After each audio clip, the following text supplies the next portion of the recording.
Guys welcome back to my channel Simplified Study Official. तो guys आज की video में हम करने वाले हैं बीकॉम 5th सेम की मैनेजमेंट अकाउंटिंग की बुक से चैप्टर नंबर 2 फाइनेंशियल स्टेटमेंट। तो आज की वीडियो में इसके थ्योरी नोट्स पढ़ने वाले हैं जो पिछले एग्जाम्स में भी आपके आए हुए हैं एंड अगर आप एग्ज़ाम की प्रिपरेशन कर रहे हो तो ये काफ़ी ज़्यादा इंपॉर्टेंट होने वाले हैं। सो गाइस मैनेजमेंट की फुल प्लेलिस्ट, मैनेजमेंट अकाउंटिंग की फुल प्लेलिस्ट का लिंक आपको डिस्क्रिप्शन में मिल जाएगा। सो डिस्क्रिप्शन में आप एक बार चेक कर लेना लिंक को, जिसमें आपको सारे चैप्टर्स एंड सारे टॉपिक्स मिल जाएंगे। So guys without wasting our time let's start the video. तो गाइज फर्स्ट क्वेश्चन जो आपका बनता है that is what are financial statements, discuss the nature of financial statement. Financial statements क्या हैं एंड इसका आपको नेचर बताना है फर्स्ट क्वेश्चन में, ठीक है। अब गाइस जो फाइनेंशियल स्टेटमेंट्स हैं, financial statements are the statement which provide information about the profitability and the financial position of an enterprise. अब गाइस फाइनेंशियल स्टेटमेंट्स हैं जो ये एक ऐसी स्टेटमेंट्स हैं जो आपको इन्फॉर्मेशन प्रोवाइड करती हैं कि क्या प्रॉफिटेबिलिटी है या क्या फाइनेंशियल पोजीशन है एक बिजनेस की या एक एंटरप्राइज की। ये हमें प्रोवाइड करती है ऐसी समरी, मतलब इसमें हम जो फाइनेंशियल स्टेटमेंट है इसमें हम डे टू डे एक्टिविटीज़ की जो ट्रांजैक्शंस होती हैं वो लिखते हैं। एक तो ये मॉनेटरी टर्म में होती है, ठीक है, मनी के टर्म में होती हैं। और गाइस इसमें हम क्या कहते हैं समरी देते हैं अकाउंट्स की, बिजनेस एंटरप्राइजेस की। इसमें हम दो चीज़ें बनाते हैं main, statement of profit and loss जिसे हम इनकम स्टेटमेंट भी कहते हैं, या एक और बनाते हैं जिसे हम बैलेंस शीट कहते हैं, ठीक है। ये दोनों काफ़ी ज़्यादा इंपॉर्टेंट फाइनेंशियल स्टेटमेंट्स हैं जो एक कंपनी या एक एंटरप्राइज बनाती है। अब जो इनकम स्टेटमेंट्स या प्रॉफिट एंड लॉस जो आपकी स्टेटमेंट्स हैं वो आपको नेट रिजल्ट बताते हैं बिजनेस ऑपरेशन का कि उसमें क्या क्या अकाउंटिंग पीरियड में हुआ है। और जो बैलेंस शीट्स हैं वो आपको एसेट, लायबिलिटी एंड कैपिटल बताती हैं किसी पर्टिकुलर डेट की। अब जो फाइनेंशियल स्टेटमेंट है इसमें हम हेडिंग भी देते हैं जिसमें हम नेम ऑफ द एंटिटी लिखते हैं एंड नेम ऑफ स्टेटमेंट लिखते हैं, ठीक है। अब जो गाइस फाइनेंशियल स्टेटमेंट है ये काफ़ी ज़्यादा इंपॉर्टेंट है क्योंकि गाइस अगर मान लो कोई इन्वेस्टर है वो आपकी कंपनी में इन्वेस्ट करना चाहता है तो अब वो जानना चाहेगा कि क्या जो मैं रिटर्न एक्सपेक्ट कर रहा हूँ ये कंपनी मुझे दे सकती है, ठीक है, क्या मेरा पैसा डूबेगा तो नहीं। तो वो चेक करने के लिए वो फाइनेंशियल स्टेटमेंट्स आपकी चेक करेगा क्योंकि फाइनेंशियल स्टेटमेंट आपकी फाइनेंशियल पोजीशन, कंपनी की क्या फाइनेंशियल पोजीशन है वो बताता है, ठीक है। बैलेंस शीट में आपको पता चल जाएगा कि कंपनी के एसेट्स ज़्यादा है या लायबिलिटी ज़्यादा है, ठीक है, कौन सी चीज़ ज़्यादा है। एंड आपकी जो इनकम स्टेटमेंट है आपके प्रॉफिट एंड लॉस के बारे में बता रही है, क्या कंपनी लॉस में जा रही है या कंपनी प्रॉफिट में जा रही है। तो हमें income statement and balance sheet में मेनली पता चलता है इस चीज़ के बारे में। नेक्स्ट गाइस हम पढ़ने वाले हैं नेचर ऑफ फाइनेंशियल स्टेटमेंट। क्या नेचर है फाइनेंशियल स्टेटमेंट्स का। नंबर 1 है disclose profitability and financial position. ये हमें प्रॉफिटेबिलिटी एंड फाइनेंशियल पोजीशन जैसे मैंने आपको कहा बता देती है, कितना प्रॉफिट एक साल में कंपनी एंटरप्राइज को हो रहा है, क्या फाइनेंशियल पोजीशन है, ठीक है, एक कंपनी की। ये हमें फाइनेंशियल स्टेटमेंट से पता चल जाता है। नेक्स्ट है हिस्टोरिकल इन नेचर। अब जो फाइनेंशियल स्टेटमेंट है कि ये किससे रिलेट करती हैं, पास्ट पीरियड से। मतलब हम ये नहीं है कि अगर हम 2023 या 24 में बैठे हैं तो उस साल की नहीं बनेगी, पिछले साल की हम देख सकते हैं, है ना। ये हिस्टोरिकल मतलब किसमें होती हैं, पास्ट पीरियड से रिलेट करती है और ये हिस्टोरिकल इन नेचर होती है। नेक्स्ट है based on upon actual data. जो एक्चुअल डाटा है, ठीक है, जो बुक्स ऑफ अकाउंट्स में लिखा हुआ है उसी डाटा को यूज़ करके हम क्या बनाते हैं, फाइनेंशियल स्टेटमेंट्स। नेक्स्ट है guys expressed in monetary terms. ये ऑलवेज मॉनेटरी टर्म्स में होता है, ठीक है, मनी की यूनिट्स में ही ये प्रिपेयर किया जाता है आपका फाइनेंशियल स्टेटमेंट्स। नेक्स्ट है अकाउंटिंग प्रिंसिपल। अब यहाँ पे काफ़ी कुछ सर्टेन अकाउंटिंग प्रिंसिपल्स होते हैं जो फॉलो किए जाते हैं फाइनेंशियल स्टेटमेंट्स बनाते समय। नेक्स्ट है अकाउंटिंग कन्वेंशन, और अकाउंटिंग कन्वेंशंस भी इसमें काफ़ी सारे हम यूज़ करते हैं। अकाउंटिंग कन्वेंशंस का इस क्या होता है, अकाउंटिंग कन्वेंशंस वो कस्टम या ट्रेडिशंस होते हैं जिसे हम यूज़ करते हैं फाइनेंशियल स्टेटमेंट को बनाते समय। जैसे कि प्रॉफिट एंड लॉस बना रहे हैं, बैलेंस शीट को बनाते समय हम कुछ रूल्स एंड रेगुलेशन या ट्रेडिशंस को फॉलो करते हैं, दैट इज़ अकाउंटिंग कन्वेंशंस, ठीक है। तो फाइनेंशियल स्टेटमेंट्स में काफ़ी सारे अकाउंटिंग कन्वेंशंस होते हैं जिसे हम फॉलो करते हैं, ठीक है गाइज। ये थे आपके ये फर्स्ट क्वेश्चन था, what are financial statement, discuss the nature of financial statement. तो ये फर्स्ट क्वेश्चन था। नेक्स्ट क्वेश्चन है गाइज आपका discuss the usage and importance of financial statement. First आप यूसेज देखेंगे। Financial statement reflect the profitability and financial position of the business. Financial statements हैं वो आपको प्रॉफिटेबिलिटी एंड फाइनेंशियल पोजीशन बताती हैं किसी भी बिजनेस की। और जो फाइनेंशियल स्टेटमेंट है ये आपको टैक्स लाइबिलिटी के बारे में, क्या बिजनेस की टैक्स लाइबिलिटी है, एक्सेस टैक्स लाइबिलिटी, उसके बारे में हमें बताती हैं। नेक्स्ट है फाइनेंशियल स्टेटमेंट्स हमें एक नेसेसरी इन्फॉर्मेशन प्रोवाइड करती हैं शेयर होल्डर्स को। जैसे मैंने आपको कहा था कोई शेयर होल्डर्स है वो पता करना चाहता है कि क्या कंपनी में मतलब क्या फाइनेंशियल पोजीशन है, ठीक है, क्या कंपनी प्रॉफिट में है या लॉस में है, वो जानने के लिए शेयर होल्डर क्या करेगा, फाइनेंशियल स्टेटमेंट्स को देख सकता है। ठीक है, मान लो फाइनेंशियल स्टेटमेंट ऑल्सो हमारा काम करती है। अगर कोई कंपनी है वो लोन को ऑब्टेन करना चाहती है किसी बैंक या फाइनेंशियल इंस्टीट्यूट से, तो हमारी फाइनेंशियल स्टेटमेंट्स वो देख के पता कर सकती हैं। ठीक है, और ये थे हमारे यूजेस। नेक्स्ट हम देखते हैं इंपॉर्टेंस ऑफ फाइनेंशियल स्टेटमेंट।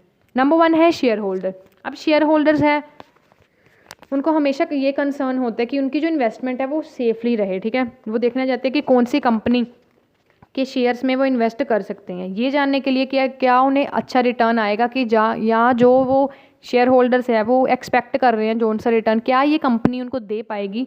ये जानने के लिए वो क्या करेंगे, फाइनेंशियल पोजीशन देखेंगे कंपनी की। किस तरीके से देखेंगे, फाइनेंशियल स्टेटमेंट से। फाइनेंशियल स्टेटमेंट्स को जैसे कि इनकम स्टेटमेंट्स को देख लेंगे, बैलेंस शीट्स को देख लेंगे। ठीक है, वो उससे उनको फाइनेंशियल पोजीशन का पता चल जाएगा और वो देखेंगे कि मुझे इस कंपनी में इन्वेस्ट करना चाहिए या नहीं करना चाहिए।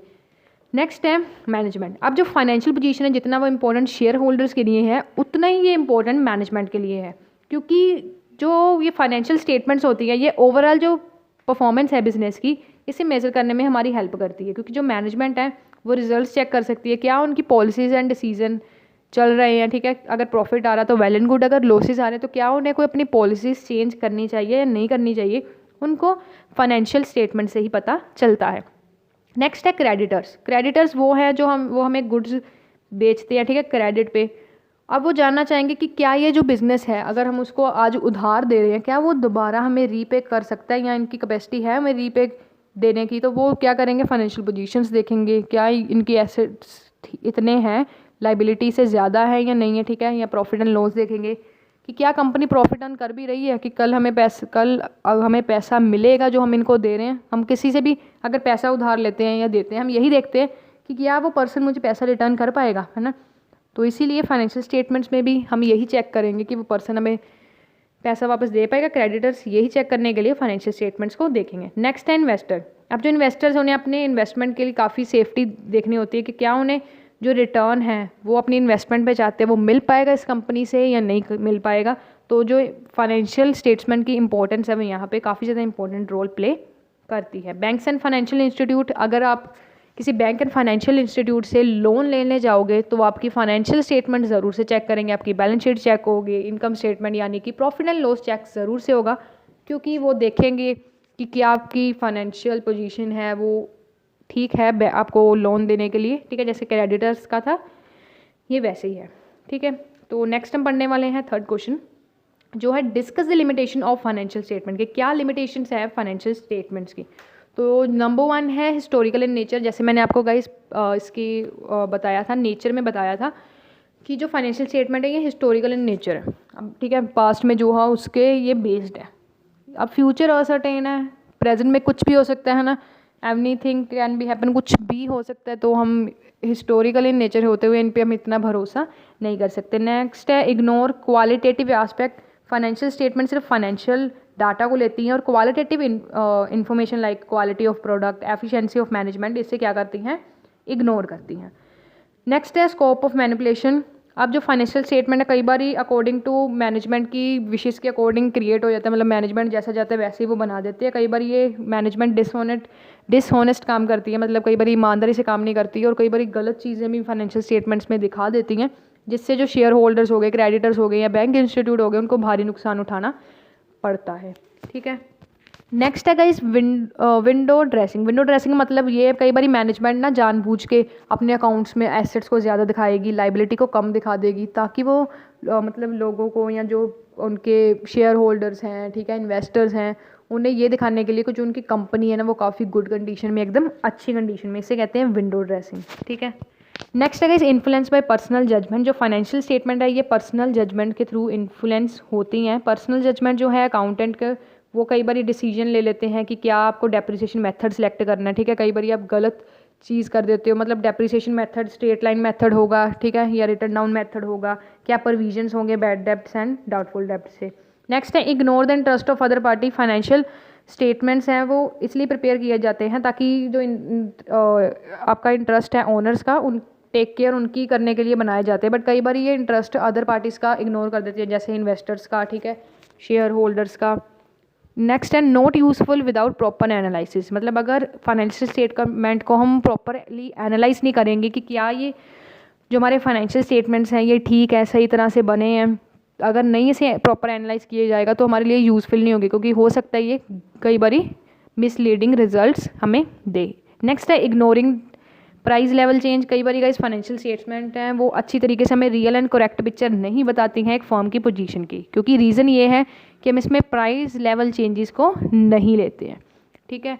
नेक्स्ट है अकाउंटिंग पॉलिसी में डिफरेंट। अब जो फाइनेंशियल स्टेटमेंट्स हैं वो अकाउंटिंग पॉलिसीज़ के बेस्ड पे बनती हैं। ज़रूरी नहीं है कि सारी अकाउंटिंग पॉलिसीज़ सारी कंपनीज़ की सेम होंगी, हो सकता है कि सारी कंपनीज़ की डिफरेंट या फर्म्स की जो अकाउंटिंग पॉलिसीज़ हैं वो डिफरेंट हो सकती हैं, ठीक है।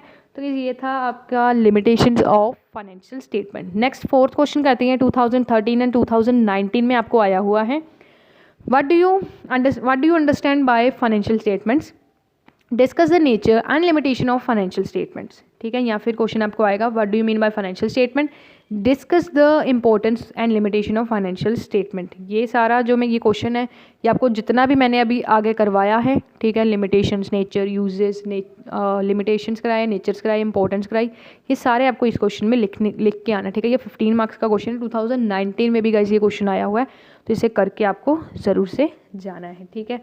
तो गाइस आज की वीडियो में इतना ही। नेक्स्ट जो इसके टॉपिक्स हैं वो हम आने वाली अगली वीडियो में कंप्लीट करेंगे। तो आज की वीडियो में इतना ही। प्लेलिस्ट का लिंक गाइस मैं आपको मैनेजमेंट अकाउंटिंग का डिस्क्रिप्शन में दे दूंगी, इनकम टैक्स लॉ का, प्रोडक्शन एंड ऑपरेशनल मैनेजमेंट का, और साथ ही साथ इंडियन इकोनॉमी का भी फुल प्लेलिस्ट का लिंक मैं आपको डिस्क्रिप्शन में दे दूंगी। सो गाइस ऐसी वीडियोस देखने के लिए हमारे चैनल यानी कि सिंप्लीफाइड स्टडी ऑफिशियल को सब्सक्राइब करना बिल्कुल मत भूलना। So guys meet you soon in the next video with the next topic. Thanks for watching this video guys, and don't forget to like, subscribe and share my channel for more videos like this, and also check the link of playlist in the description box now.